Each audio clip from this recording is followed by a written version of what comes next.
બોલે સદગુરુ મહારાજની જય। સંત સપૂતને તુંબડા ત્રણનો એક જ ભાવ, તારે પણ ડૂબાડે નહીં, જેને છે તારવા ઉપર ભાવ। સવારામ બાપાની એક સુંદર મજાની રચના છે કે એક તારું અરસ પરસ શેરે જોઈ લો આ વાણી પાર રહ્યો ભાગે। તન તુંબડું મળ્યું માલમી, કોઈ જોગ જુગતીમાં જાગે રે ભાઈ। આ તન રૂપી આ દેહ મળ્યો છે તે તુંબડા જેવો છે। કોઈ સદગુરુના શરણે જવાથી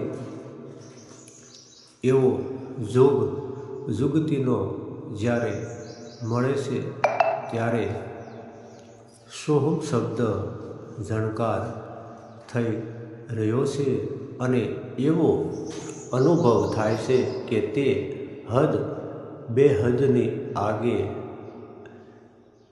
વાગી રહ્યો છે। એટલે તો સવારામ બાપા કહે છે કે તન તુંબડું મળ્યું માલમી, કોઈ જોગ જુગતીમાં જાગે રે ભાઈ। સોહમ શબ્દ રણકાર થઈ રહ્યો હદ બેહદની આગે। આગળ તેઓ કહે છે કે સુરત નુરત સુરત બે ગમા ગોઠેવા, ત્રણ ગુણના ત્રાગે રે ભાઈ। ઓહંકારનો આ અડક દાંડવો જાપ અજંપે જાગે।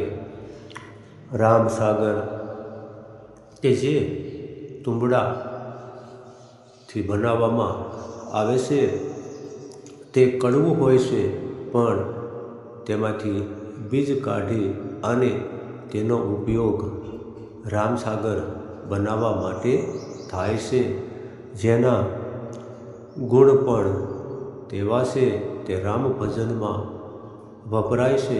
તેવી જ રીતે તેનું બીજ કાઢી જે કડવાશ હોય છે તે દૂર કરી રામસાગર બનાવવામાં આવે છે। એવી જ રીતે આ જીવ જ્યારે સંતના શરણે જાય છે ત્યારે મનરૂપી જે કડવાશ છે તે સંતના શરણે જવાથી દૂર થાય છે। એટલે તો તેઓ કહે છે કે આ નુરત સુરતના બે ગમા ગોઠેવા, ત્રણ ગુણના ત્રાગે રે ભાઈ। ઓહંકારનું આ અડક દાંડવું જાપ અજંપે જાગે રે। તો આ નુરત સુરત ને બે ગમા કહેવાય છે કે જેના તાલ મેળવી તે મુજબ તે અવાજ કરે છે અને મનને શાંતિ તરફ તે લઈ જાય છે। તેઓ આગળ કહે છે કે તન તપાસીને તાર મિલાવે, જો કોઈ આ વિરલા જાગે રે ભાઈ। મેળ કરશે તો મજા આવશે, રોમ રોમ રંગ લાગે। આગળ આપણે સમજ્યા તેમ કે આ તનને તપાસીને તાર મિલાવે, જો કોઈ વિરલા જાગે, મેળ કરે એટલે આ બે ગમાનો મેળ કરશે। નુરત સુરતનો જો કોઈ મેળ કરશે તો તે વાગશે અને રોમે રોમમાં આ રામ ભજન રૂપી રંગ લાગશે।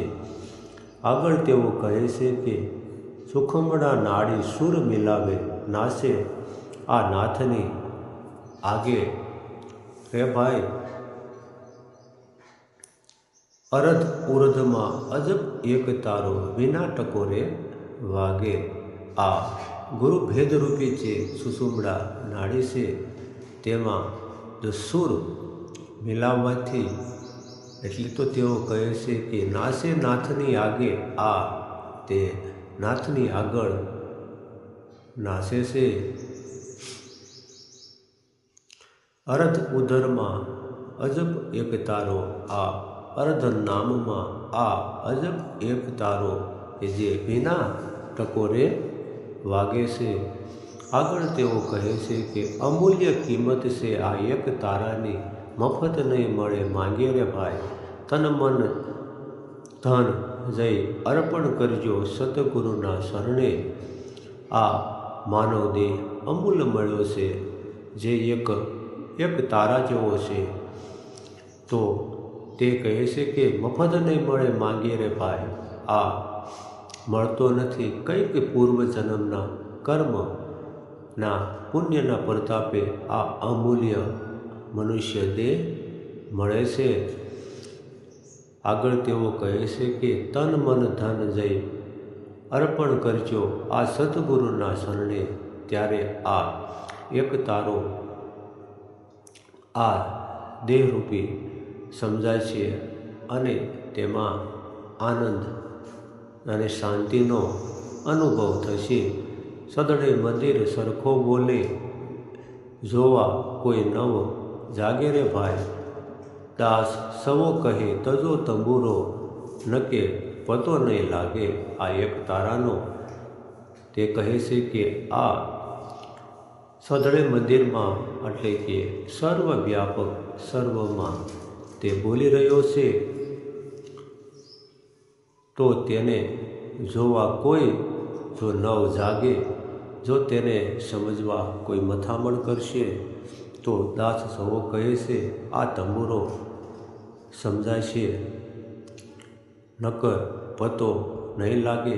હરિગુરુના સંતના શરણે જ્યારે આ તંબુરા રૂપી દેહ જશે, ત્યારે આ એક તારો સમજાય છે. જય સદગુરુ મહારાજ, જય અલગ ધણી, જય રામદેવજી મહારાજ. અસ્તુ.